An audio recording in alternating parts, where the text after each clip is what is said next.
Hey Gardener, Taylor here from the Community Garden Podcast. Before we get into today's episode, I just want to provide you with some housekeeping items before we get started. If you're new to the podcast, every week, every 2 weeks, the beginning of the podcast gets updated. So the information that I'm delivering to you right now is relevant and will be removed when it's no longer relevant.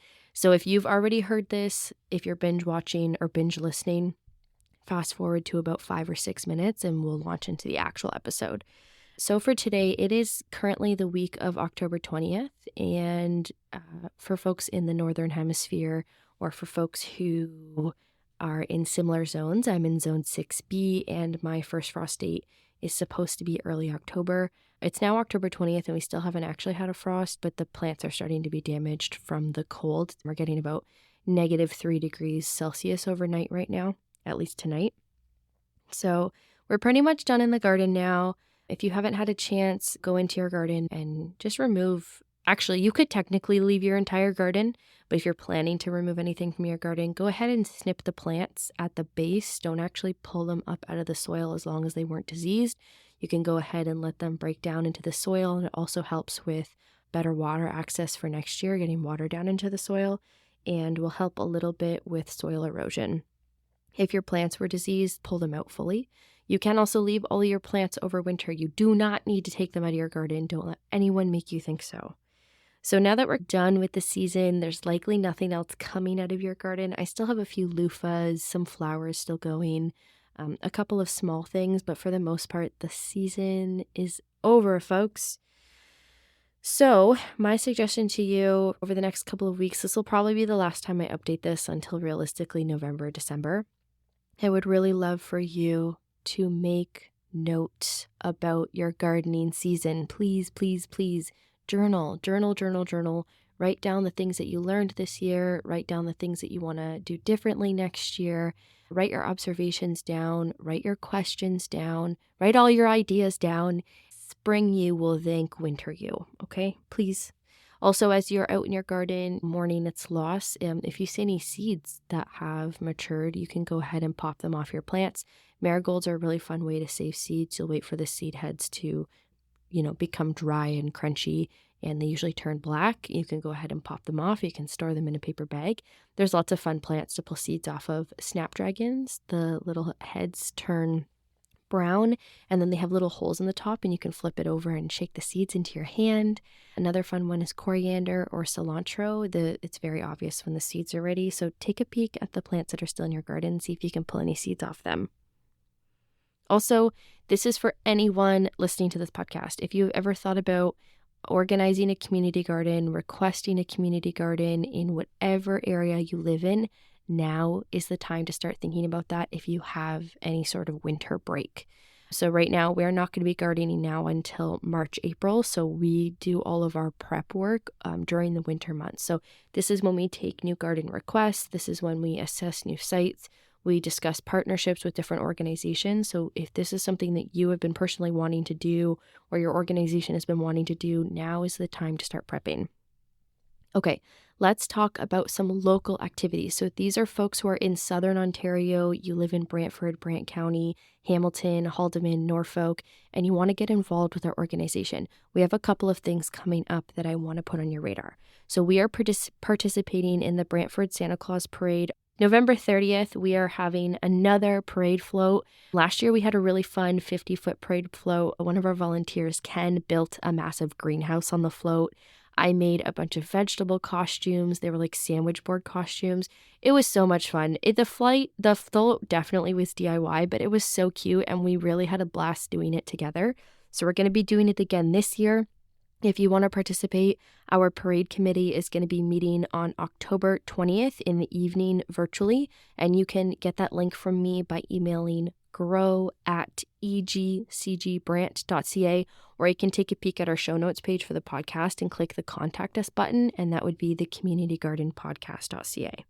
So Santa Claus Parade, come join us. You get to dictate how much time you can give. You do not need to have any experience.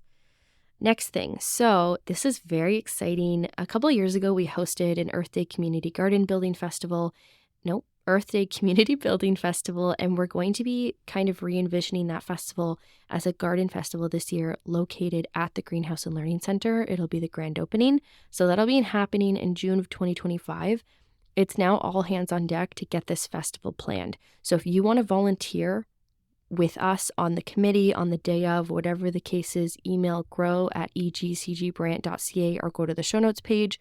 We're also looking for organizations who want to participate in an educational way or, have some sort of offering day of. So if you work in the horticulture, green space, environmental, gardening world, and you have something educational to offer or something of value to offer during the festival and you want to promote the organization or you want to participate, reach out, please. If you have ever thought about joining the board of directors for Eagle Ground Community Gardens, we will be having our annual general meeting in January. This is just something for you to start thinking about now. We're always recruiting for director positions as well as for committee lead positions. So I will update this when we have the final date, but our AGM's in January, and just start thinking maybe you want to get involved on the back end. We also are hosting a tree planting event at the new greenhouse site on November 2nd at 10 a.m. So you can come. Please ensure you are wearing closed-toed shoes, although it's a little too cold to be wearing sandals anyways, and consider bringing a shovel and some drinking water. We're going to be planting a permaculture orchard. This will give you a good opportunity to see the greenhouse, to see the park before maybe other folks have been able to. Also, Belonging Brant, we mentioned this in episode 8 with Armanda Lambert. Belonging Brant is hosting the ABCD Symposium for 2025 in May, and we are currently planning for the symposium. We're looking for community members to come join our committee. So if this is something that interests you, you want to learn more about ABCD, asset-based community development, shoot me a message. And finally, for my organizations that are listening, I have a couple of recommendations for you. If you haven't gotten to it yet, episode 9 with Roger Doran is about seed money. It's a fundraising platform for community gardens. It is a global platform. Please check out that episode and register for a seed money campaign. Your registration has to be in by November 12th, and then the campaign for anyone listening runs from November 15th to December 15th. And look into all the campaigns that are running and please consider donating. There is an Ontario Agriculture Infrastructure Grant due October 31st. If you've ever thought about building a greenhouse with your community garden organization, this may be a grant opportunity for you. And if you just Google Ontario Agriculture Infrastructure, it should come up. It's due by October 31st. There's also a grant right now through the Ontario Trillium Foundation. It's their Grow Grant. It's due by November 4th. And this allows various organizations to sustain their operations. It has nothing to do with gardening. But if you have been looking for an operations or a programming grant, this may be the grant for you. So I just wanted to share some of these pieces with you. I apologize. This is a little bit longer than normal. It's because I love to talk. Yeah, we're at 8 minutes. So I'm going to let you go. We're going to get into the episode now. I hope you enjoy it. As always, you can always reach out to us at podcast@egcgbrant. You can reach out to us through the show notes page at the communitygardenpodcast.ca. Email me, message me, send us a message on social media. I'm always happy to answer questions and help you out. Okay, let's get started. Hey gardener, you're listening to the Community Garden Podcast. I'm your host, Taylor. In this space, we'll dig into the dirt with local gardeners of all skill levels to share tips, tricks, and stories from our gardening adventures. Let's get growing. Hello, gardeners. Taylor here. I'm still very sick. Fingers crossed this is the last week. This week, we're chatting with Kay from Jason's Wheelhouse. Jason's Wheelhouse is a facility out in Paris, Ontario, and they provide a safe, accessible space for folks with higher needs. And they also offer programming so that they can learn new skills in a safe space. So we're chatting with Kay today. We chat about Kay's upbringing in a agriculture space and in a space where gardening was encouraged. Kay had moved back to the area in 2020. And really found their green thumb. And we get to hear all about their journey through that. We also hear about how Jason's Wheelhouse includes their vegetable gardens and their flower gardens into their programming. We chat about growing vegetables in grow bags. We chat a bit about the joys of growing artichokes and tomatillos, which I want to get into some of the community gardens next year. We would like to get tomatillos into the community gardens next year. We get a lot of requests for them. So I'm currently on the hunt for some seeds. If you want tomatillos, you can go and register for the Host Garden program on our website.ca. Okay, here we go. Thanks, Kay. Welcome. We're so happy that you're here with us today. Yeah, thank you for having me. So I would love if you could introduce yourself, talk a little bit about your involvement with the broader community, and also maybe dive in about like where you're from, and then we can give some context about what area we're growing in Southern Ontario. Okay, yeah, I'm Kay. My pronouns are they, them. I'm from Brantford originally. I moved to Toronto after high school, and then I moved back during the pandemic. I already forget the question. That's okay. So you moved back during the pandemic. What did you get into when you moved back here? So this would have been in what, 2020, 2021? Yeah, I moved back March of 2020. I moved back in with my mom. Oh, so like classic pandemic move. Yeah. I experienced the same thing. Mm-hmm. Yeah, moved back in with my mom, and she is a pretty phenomenal flower gardener. She always has been. Brantford used to, I don't know if they still do, but Brantford used to have a daffodil award. My mom once won some kind of daffodil award for her flower garden in the front. This is just a quick note for the Daffodil Awards. The City of Brantford no longer does this. I thought they did, but they don't. There are tons of daffodils throughout the city that you can see. It's the City of Brantford's logo. It's on all of their signage, and it's in their corporate logo. When you drive through town in the spring, the daffodils are everywhere. They don't do the Daffodil Awards, but they do the Communities in Bloom Municipality Awards. And I've added a note. We talk about it in the interview, and I've also added a note at the end of the episode. So she was a pretty good flower gardener, and I spent a lot of time planting flowers with her. And then she told me that there's no way we could have possibly grown a vegetable garden in her yard. She said we didn't have enough shade. We didn't have we had too much shade, not the right soil conditions. And so I kind of set out on a mission to prove her wrong. Mm-hmm. That, and also my grandfather, who was a farmer, he was unwell at the time, so he moved in with us while he was palliative. And as sort of a legacy project to him, I decided to grow a lot of the vegetables that he used to grow, a lot of corn, tomatoes. Amazing. Those kinds of things. What area in the country or the province did he grow as a farmer? So my family had a multi-generational farm in Wilsonville, in Norfolk. Yeah. So you have very sandy soil out there. Yeah.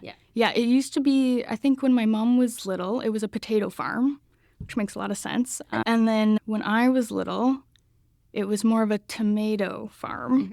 And then they also grew some corn, but my grandfather grew a special patch of pumpkins just for my brother and I.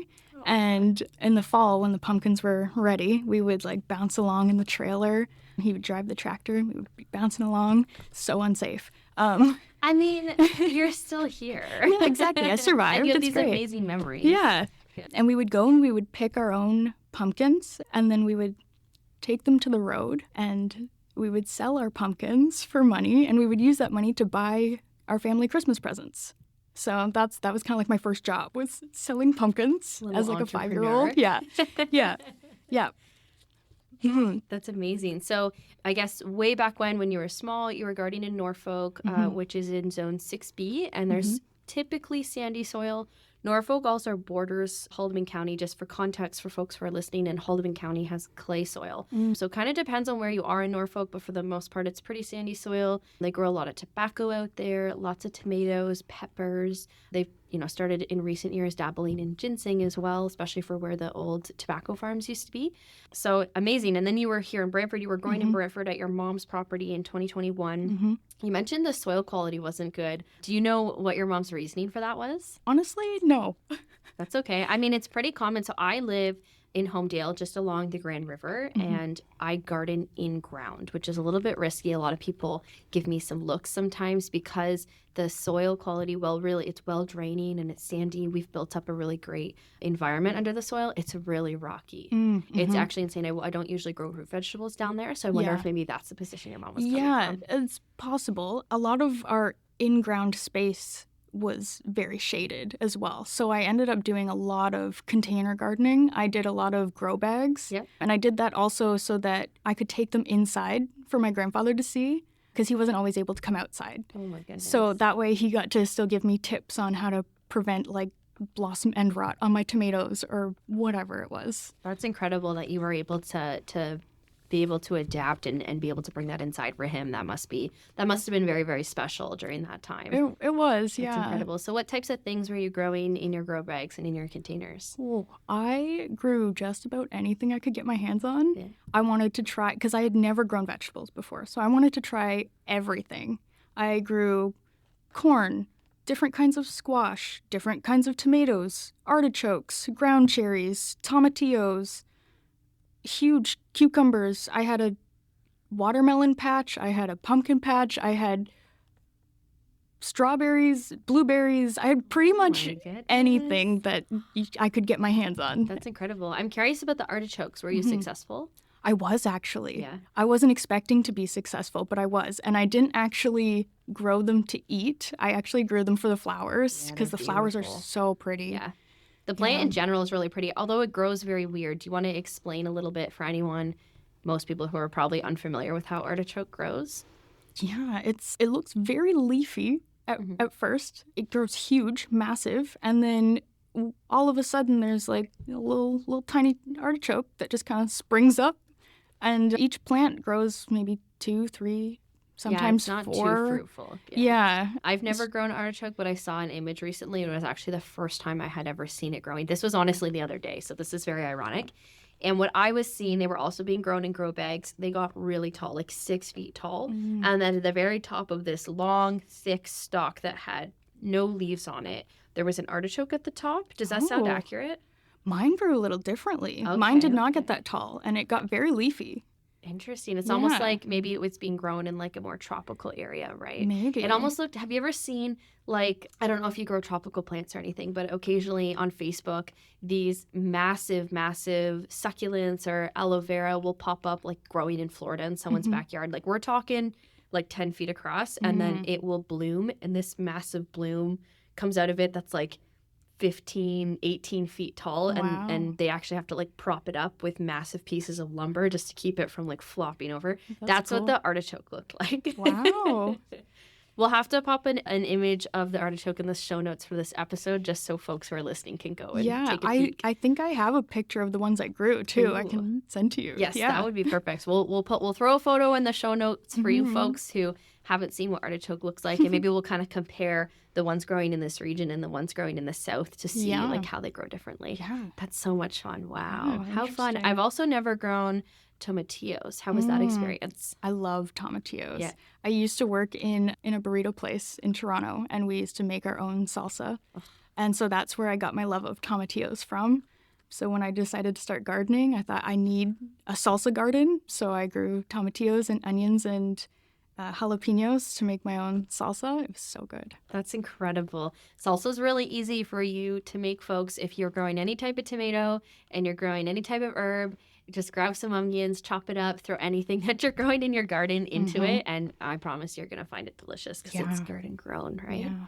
So you don't garden now in your personal residence, but we're in a really wonderful space right now called Jason's Wheelhouse. And I'm wondering if you can dive into a little bit about what Jason's Wheelhouse is, and then maybe we can launch into the really beautiful views that you showed me earlier today.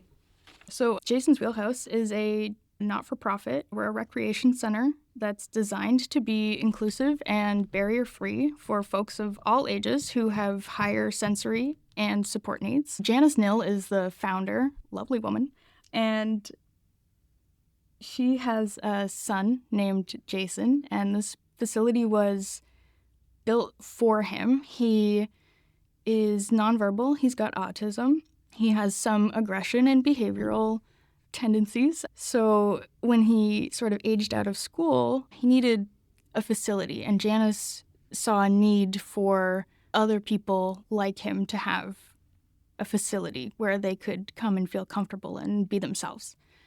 So that's where the Wheelhouse was born from, birthed from, however you want to say it. It's a beautiful place. We have a music room, we have an art room, a STEM room, media room. We've got a cozy snoozlin room. We've got a full gym, and we're located on a whole acre of land. Oh, I didn't realize it was that big. Because Wow. we've got a huge backyard, but we've also got the whole front yard, which is very much a blank slate at the moment. So we have a lot to work with, which is exciting. And we really want the garden to be like an immersive sensory garden to capture all of your senses, or just some if that's what you need, you know? Absolutely. Yeah. So for folks listening, to paint a picture about the space that I walked into today, I've never been to Jason's Wheelhouse, and I arrived today, and it's a beautiful, welcoming space. It's one floor. When you walk in, there's immediately hallways that can direct you to different spaces. And Kay was amazing in giving me a tour. And we went through kind of all of the spaces just to see what kinds of activities are in there. So every room's designed to capture your attention in a different way. It's a very cozy space. It is a little bit of a maze, so you're constantly kind of discovering more. And then Kay, you also brought me out into the backyard, which was very large. I was so impressed. There's different vegetables growing either in pots or in raised beds. There's flower beds all in the front of the space. When I walked in, there's tons of cosmos growing, and cosmos get really big. So, Kay, you mentioned this is your first summer here. Expect those cosmos to get like 5 feet tall. They're a lot of fun. Okay. Yeah, there's an amazing garden here. I'd love if you could maybe dive into how you guys use the gardens here in your programming. You also mentioned that in the art room, you guys start seedlings. So if you want to give a little bit of background context on how those programs work. Yeah, so our art room is basically a giant sunroom. It's full of windows, and the windows are south-facing, which is wonderful. So in the late winter, that's where we start all of our seeds. So how do you guys use the gardens out back in your programming, and how do your guests engage with what's growing? Yeah, so we try to have different sensory stations, kind of. We do have a visual section, which is the section that's along the art room that you can see. We try to plant a lot of bright flowers there. That's like the visual element. We had a guest about 2 or 3 weeks ago who sat with me, and we planted a little wildflower pollinator garden, and it's just starting to sprout. So that's really exciting. I can't wait to see what pops up. But we just planted a mixed seed. So it's a fun surprise. Yeah, I love the mixes because they really, I mean, sometimes it lists what's going to grow, but let's be honest, we don't know what half of them are. So it's always fun to see what grows, and then you don't really know what it's going to look like till it actually blooms, what color it's going to be, stuff like that. Yeah, I love a good surprise. Yeah. We grow lots of vegetables. A lot of our guests are highly food motivated, just like I am. Yeah, we all feel that. Yeah, right? So we plant a lot of things like tomatoes, cucumbers, peas, things that are easy to just grab in the garden and eat. And then we have a herb garden. That's kind of our smell sensation area. We've got different textures of plants to touch. With, like, for example, a really good touch one, and I don't know if I'm going to come back to those cosmos that you have growing out front. When you run your hands along the stems, they put out these really beautiful, soft, they're leaves, but they don't look like a traditional leaf. They have little spikes on them. For anyone who's grown cosmos, you know exactly what I'm talking about. And when you run your hand up the cosmo plant, it's almost like a soft, it's very difficult to describe. If anyone has cosmo plants at home, once they start to get bigger, just run your hand up it. It's very soft and kind of similar plants like that, right? Yeah. I also got a woolly thyme. Oh, yeah. Yeah, so that's one of my favorite touch plants. It's just so soft and small, and the leaves are so cute and fine. Unrelated to plants specifically, we're also hoping to add a sound garden with different instruments and just things that people can like bang on and make lots of noise just for that sensory input. So that'll be really exciting. And maybe even like plants that you could go and like snap things off and bang the plants together and see what sounds they're going to make too. Like a garden where you could essentially destroy if you wanted to, just to see what that's going to bring about. We actually, the guest I had this morning, actually, he loves to just grab plants.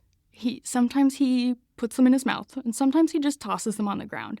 So I've actually been thinking of just growing some easy like grass or something in little cups that he can grab or throw or whatever he wants to do with them, because that's what he loves to do. Yeah. So we really try to accommodate whatever it is that the guests want to do, which is really fun. Yeah, I'm trying to think of what you could grow that grows really quick.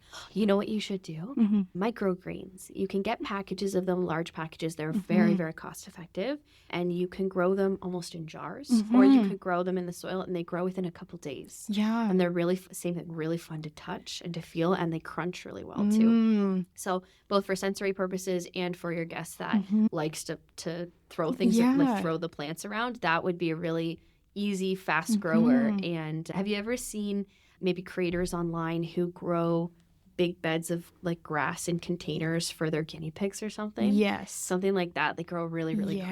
Yeah. I was even thinking I have all of the raised beds are covered in garden straw. That's what I use to mulch with. And the garden straw sprouts, right? So I was thinking I could just put some garden straw in a little cup with some dirt and it'll just sprout up, and it's a cheap, easy plant to throw. And something that's fast, right? Yeah. So you have a really good turnover. So you guys have an established garden here, and it's really up to the guest on how they want to engage with it. What are the plans here at Jason's Wheelhouse? You've mentioned putting in more sensory opportunities. You mentioned that there's a blank slate out front. Do you have any plans for the upcoming seasons? We have a lot of big ideas and not a lot of funding or manpower to do them. Yeah, a lot of big plans, not a lot of time to get them all done. We do want to figure out how to use the front yard because it's a lot of unused space. We do have some privacy concerns because we have a lot of vulnerable people in our facility, so we're not sure exactly how to best use the front yard. That's something that we're really trying to think about. But the backyard has a little more going on right now, and we're hoping that So for the front yard, you mentioned that, there's potential privacy concerns. Would the idea be to make a space where there's a little bit less visibility to the facility?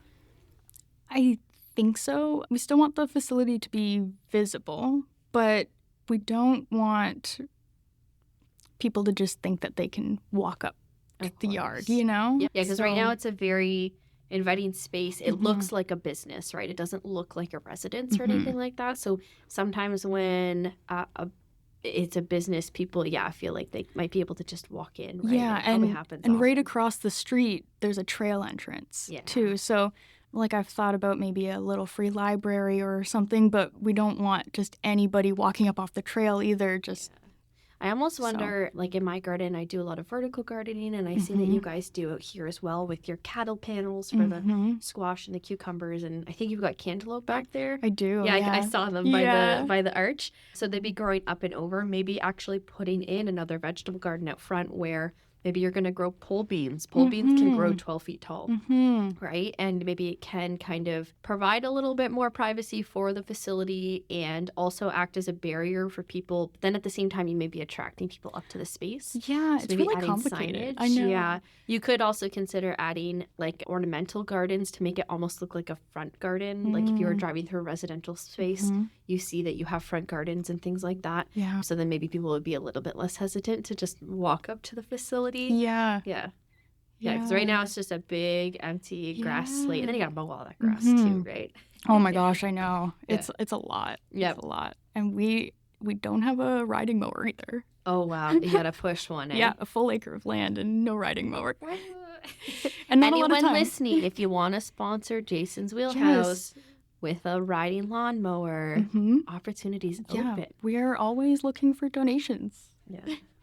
Amazing. So no definitive plans, just some ideas about how you can tackle some. A lot of ideas. I know Janice has a lot of big plans. That's amazing. And I'm really excited. Yeah. So what types of plants are growing up back right now? What are you most excited for? I'm most excited for pumpkins just because I have a history with pumpkins. They're my favorite. So that's what I'm really excited for. We have so many tomato plants. So last year, I wasn't the one doing the gardening. We had a full-time student who actually did like 30 hours a week just gardening. That was her job. Wow. So our garden last year was phenomenal. And I wasn't here to witness it, unfortunately, but I've heard great things. And I thought that there were tomatoes planted in just about every raised bed because in the spring, we had so many little volunteer tomatoes popping up. And then I was told that there were no tomatoes in the raised beds. They were all in containers. So I don't know where all of these tomatoes came from. Yeah, it must have been the squirrels. And I just keep pulling out little tomato seedlings, and they're everywhere. But the smell of tomatoes is one of my favorites, so I can't complain. You're okay with it. It's a little blessing. Yeah. One of my favorite smells. That's incredible. This year, I don't really like tomatoes. I do really like a good cherry tomato, and I'll grow some in my home, but my partner loves them. Yeah. Tomatoes are his favorite. So usually we grow about 6 tomatoes, maybe 8 like tomato plants. We'll grow a couple cherries, some Romas, and then usually 1 or 2 slicer tomatoes for him. Yeah. This year, we had a really successful seedling round for the organization, and anytime things would pop up at my home or there was leftover plants, like I took more of a chaos gardening approach to my garden this year. Usually, like last year, it was very, very scheduled and routine, and everything was perfectly planned out. This year, I said, nah, screw it. Yeah. And I counted my tomatoes this morning because I have ducks, and they're still ducklings, though. They're only 4 weeks old, and they're disgustingly messy.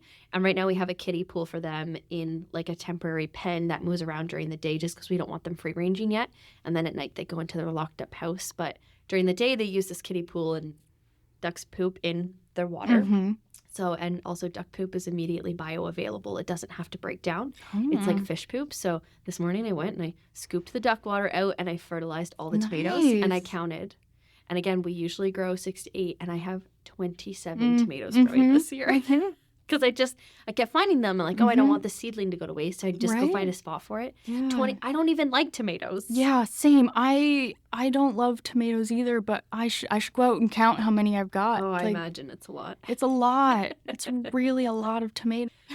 So with this season, the start to the season here at Jason's Wheelhouse, have you guys experienced any hurdles within the garden in the back? Oh, yeah. Oh, yeah. Yeah. It's only the beginning of the season, and so many hurdles.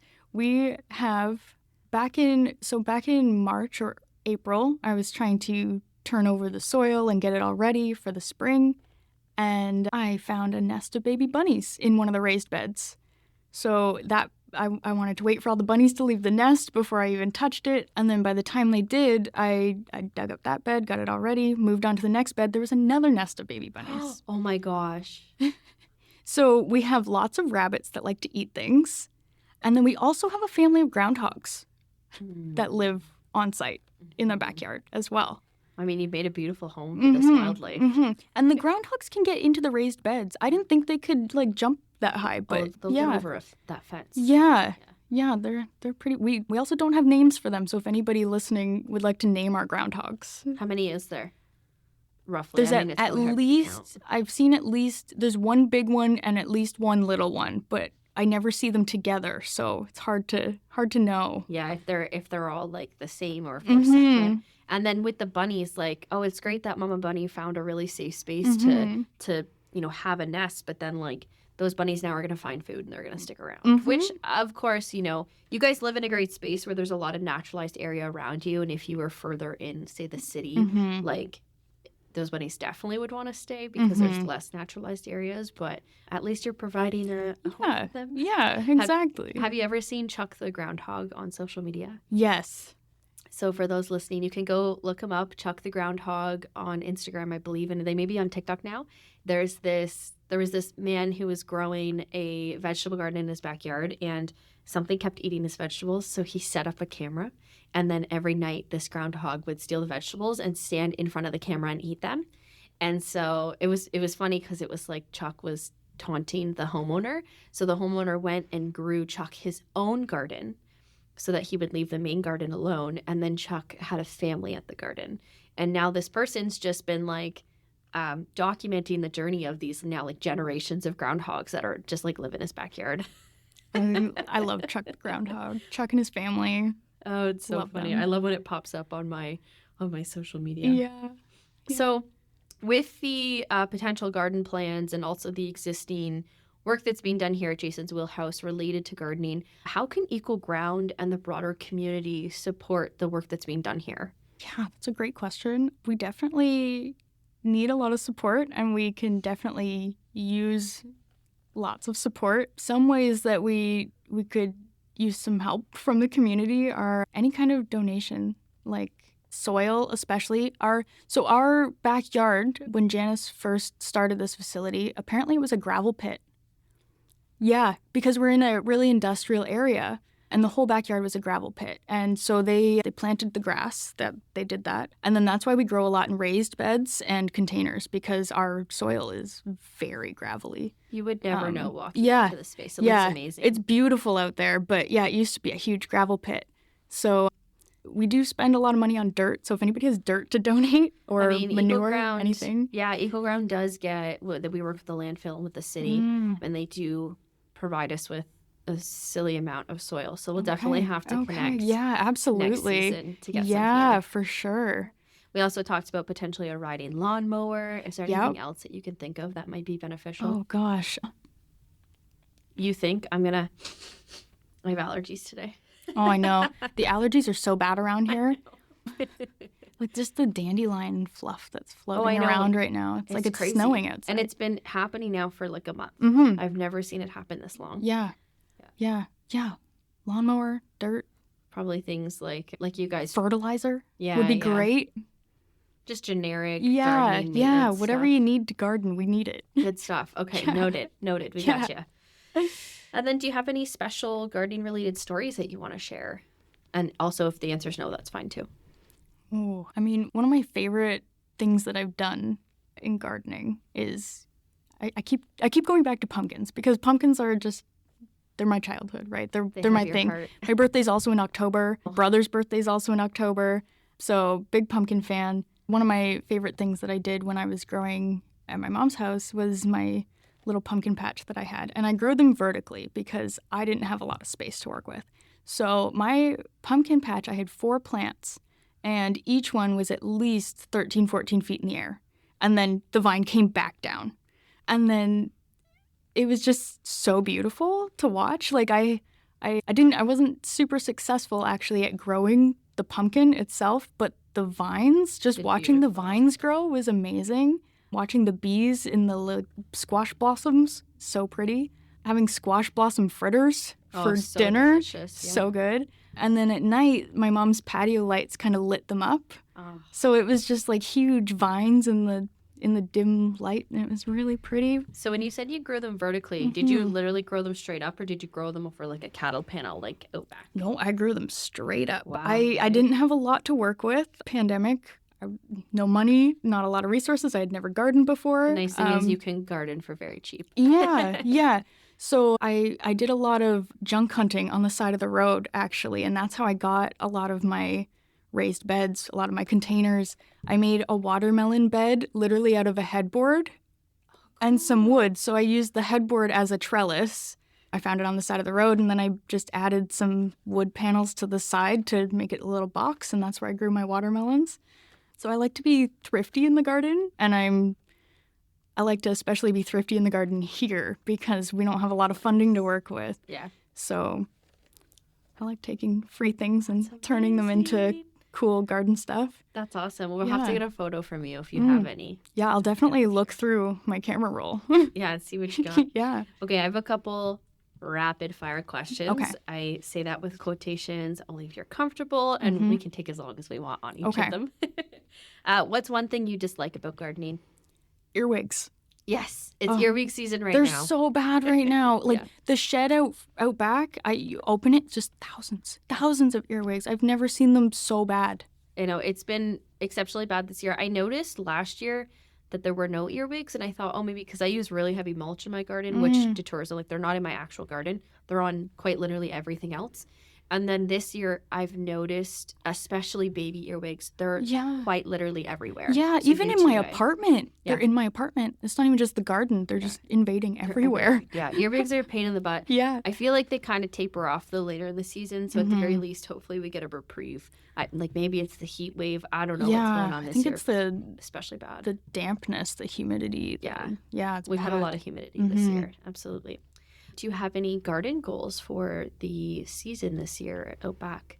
I do have garden goals. We have a lot of garden goals. Since we don't have our full-time gardener this year, our main goal is just to grow anything with whatever we can do. So that's the main goal. Next year, maybe we'll be able to do a little more with a little more.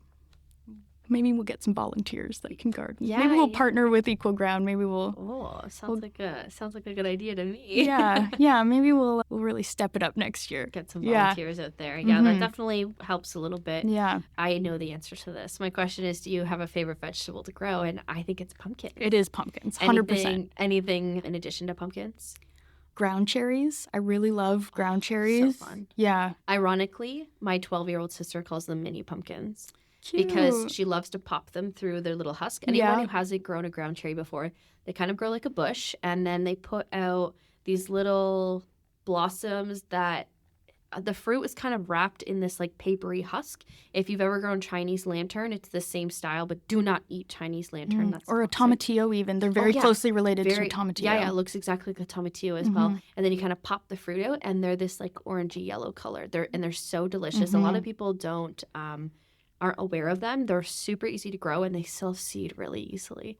Yeah, my partner Alex, his favorite thing to grow and to eat are ground cherries. Yeah, they're so good.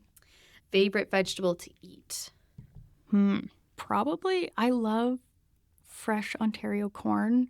I've never actually been successful at growing it because of earwigs, but I love Ontario corn. It's really good. Yeah, and the season, so here in Southern Ontario, the season runs from about middle of July to middle of August, depending on our weather. This year it's on track from what I understand. And yeah, there's nothing better than Ontario corn. Yeah, especially like on the fire. Oh yeah, butter. It's difficult to grow corn in gardens because corn is self-pollinated. Well, it's not self-pollinated; it pollinates each other. So it needs to grow in a nice chunky plot, which a lot of people can't accommodate for. Yeah. Unless you can also hand pollinate it. Yeah, but that's a lot of effort. A huge pain. I tried that 1 year, and then I made the mistake of not harvesting the corn in time, and it got really starchy. So that sucked. I grew up in Haldeman, and we have Schneider's corn out there. That's like the local family farm that grows the corn for the entire community. And so people will purchase like dozens and dozens and dozens and go home and then process it in the freezer, or they'll can it. So I grew up with like, oh, it's Schneider's corn season. So I feel that, yeah. Okay, let's see. A vegetable you do not like. It's really funny. I don't love a lot of vegetables, actually. I love to grow them. I'm not as big a fan of eating them. I try to force myself to because I know I need to, and I try to convince myself that I like them.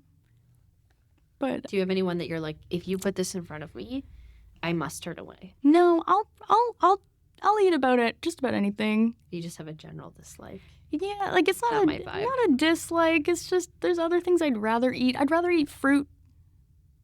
Generally. Yeah, that's fair. But that's how my little sister would agree with you as well. Yeah. And then what's one thing that in your general experience of gardening you've always just kind of struggled with? Probably pests. Yeah. Going back to earwigs. Earwigs are my number one garden enemy for a lot of reasons. They get into everything. It's generally unpleasant. Did you have any like tips and tricks for did you ever find any processes or products that worked really well in helping you fight those earwigs? I've never used like any kind of chemical product because I just don't want that near my food, especially here. We respect that. Yeah, especially here at the wheelhouse because we have guests that'll just pick right from the garden and eat it. So we don't like to use any kind of chemical. I have tried for earwigs filling little containers with oil and soy sauce. That catches some of them, but with the amount that we have right now, it's not nearly enough. Yeah, I know. It's The only thing that's really worked for me is the mulch. Again, like we probably put 6 to 4 inches of mulch in our garden and like wood chipped mulch. And I haven't seen a single earwig in the garden itself. But then also the ducks have been in the garden, so maybe they're getting them. I don't know. But yeah, earwigs are a huge pain. Hopefully they chill out a little bit. Yeah. Yeah. Are there what is a natural like predator of earwigs? Ducks. Do you know? Ducks? So birds. we need to get ducks. Yeah, you need ducks. in the Okay. back. Yeah, Okay. ducks, perfect. All right. So, Done. problem solved. If you have any ducks to donate, anybody out there, please give us ducks. Also, like birds will eat them. Some wildlife would probably eat them, and then my dogs will eat them. Okay, we need dogs too. Yeah, I have a little Sheltie, and she will chase them around. She loves to play with them. Aw. Maybe not necessarily eat them, but she'll kill them. Yeah. Just play with them Just in like bat them around. Yeah, exactly. And she loves to follow them across the patio. And the dogs have really bad depth perception, so when she goes to paw them, she's like 3 inches too far. It's very entertaining. But yeah, I would say also you can use, DE, diatomaceous earth. A lot of bugs don't like it, but then also the good bugs don't like it either. So it's got to be a little bit of a tricky thing. We've got a slug issue this year with my okra and with my zucchini, which is weird because my slugs have never touched zucchini for me. So I did have to put some DE on those, but I try to keep it away from any of the other plants that aren't being affected. I actually saw a tip online the other day for slugs, which is just to put a damp board in front of your bed or whatever, and then the slugs would kind of hide behind it instead of... I think we probably saw the same video. Yeah, probably. Yeah. Another thing I'll do with slugs is, and I explained this the other day during an interview as well, so sorry folks who had already heard this, but I'll take the bottom half of like takeout cups, like probably 2 inches from the bottom just to make like a little mini cup, and I fill them with beer. And I put them out into the garden, and the slugs are really, really attracted to the beer, and they will, they'll kind of, my mic has not been loud. The slugs are really attracted to the beer, and they will go crawl into the beer and die. So I'll come out in the morning, and there's like little cups of slugs everywhere. Thank you so much for chatting with us and for sharing what Jason's Wheelhouse does. This is, again, a really beautiful facility. If anyone, has capacity to support the facility, we're going to put some information in the show notes. And then also, hopefully we'll stay in contact with Jason's Wheelhouse, and we'll be able to support the gardening ventures that you guys have out here. Yeah, I just want to tell people where they can find us. So we're located at 60 Curtis Ave North in Paris, Ontario. We are by appointment only, but you're welcome to check out our website. It's jasonswheelhouse.ca. You can find contact information there. We're also on Facebook as Jason's Wheelhouse, and we're on Instagram as Jason's, JASONS _ Wheelhouse, WHEELHOUSE. Thank you so much.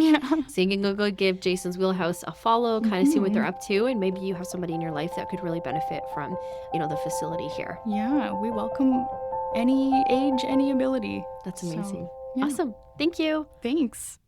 Kate, thank you so much for chatting with me. It was wonderful to sit down and hear about how Jason's Wheelhouse is using gardens in their programming. That's always the goal. If anyone is interested in volunteering with Jason's Wheelhouse and their garden next year, you can go to jasonswheelhouse.ca/contact, and there's a form there that you can fill out, and that'll put you directly in contact with Jason's Wheelhouse. You're also welcome to reach out to us, and we can bridge that connection as well. I also wanted to follow up. The City of Brantford has received their Communities in Bloom awards, and they received 4 out of 5 blooms for the 2024 competition. There's a couple good articles online. If you just Google Communities in Bloom in Brantford, you'll see a bunch of resources pop up. So congratulations to the horticulture team and to the other teams that participated. Equal Ground was there, and we got to showcase our under construction new community garden and greenhouse at Woodman Park. So we're appreciative that we were able to participate. Ironically, I can hear a train in the background. So throughout that entire interview, the train kept coming by, and it sounded way louder in our headphones than it actually came through in the recording. So I'm grateful for that. But if you can hear the train in the background of this, I'd be quite impressed. It's the same train. We're just in a different town. So your tip for today. Now, this one is extremely local, but also not local at the same time. And this is actually just encouragement for your household to utilize whatever green bin program you have access to. So We are now up on the 1-year anniversary of the City of Brantford's Green Bin program. It was launched in November of 2023. I was incredibly excited for this because backyard composting is not as robust as commercial composting or industrial composting is. So we utilize our green bin pretty frequently. And the city's released some data today about how the first year of the program went, and it seems to be going well. But I know that like a good chunk of the city is not using it. And the biggest excuses I seem to hear are it's really messy or the animals are getting into it. To address it's really messy excuse, your waste is going into a garbage bag onto the curb, regardless of whether it's in a black garbage bag or if it's in a green bin. The green bins lock. I've never once had a rodent or a raccoon be able to get into my green bin. And our municipality here in Brantford will also give you raccoon locks. So there's an additional lock that you can add to it. You are putting that waste in the same area. Just put it in a separate bag or a separate bin. Also, when you received your green bin, or if you go to get a green bin from the landfill, they'll also give you what's called a kitchen catcher. And the only way I'm able to make the green bin program work in my home is if I use compostable liners, which are incredibly cheap. You can buy them at any place you buy garbage bags now. And I use these liners on the inside of my kitchen catcher. I change them every 1 to 2 days, or I'll pull out a liner when I'm like making an abundance of food and I know there's going to be a lot of food waste. And I will utilize the liners for anything that needs to stay in the house for more than a day. Otherwise, sometimes I'll have like a communal composting bowl. So I don't want to hear that excuse. If you live in a place that supports a green bin program or supports industrial composting, or you have access to that option, please utilize it. Our landfills have a very, very limited lifespan. And as we creep up on that lifespan, our taxes are going to go up to accommodate for either shipping the waste out of the country. Shout out to Toronto, who ships their waste to Michigan. But we're going to have to either relocate that waste somewhere, build a new landfill, which the province has made very clear we're not doing that. Use the green bin, guys. It's actually going to benefit us in a lot of ways. Thank you again to the City of Brantford and to the Brant Community Foundation for funding this podcast. And also a big thank you to our board of directors for letting me run with this project. The Community Garden podcast is administered by Equal Ground Community Gardens, and you can view this episode's show notes at thecommunitygardenpodcast.ca. Podcast production and editing is by Matt Wilfred at Nuthatch Consulting, and you can get in touch with Matt at nuthatchconsulting@gmail.com, and graphic design is done by Ben at All Day Breakfast. Thank you to our lovely podcast committee, Paulina, Charlene, and Kat, for all your hard work. We heard from Kat in the last podcast episode number 10, and hopefully we'll be hearing from Charlene in the next couple of weeks. I'm really excited about that. You please consider following, subscribing, rating, reviewing, doing whatever it is that you need to do in your podcast platform. It is going to help us reach more people. It's also going to help with credibility when we are seeking out sponsorship for this podcast so that we can continue it. If you're a potential sponsor, shoot me an email.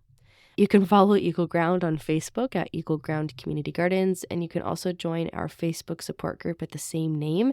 You do not need to be local to join this group. And you can find us on Instagram at equal_ground. And you can learn more about our organization at www.egcgbrant.ca. And if you would like to be on this podcast as a guest, you can email me at podcast@egcgbrant, or you can visit the show notes page at thecommunitygardenpodcast.ca.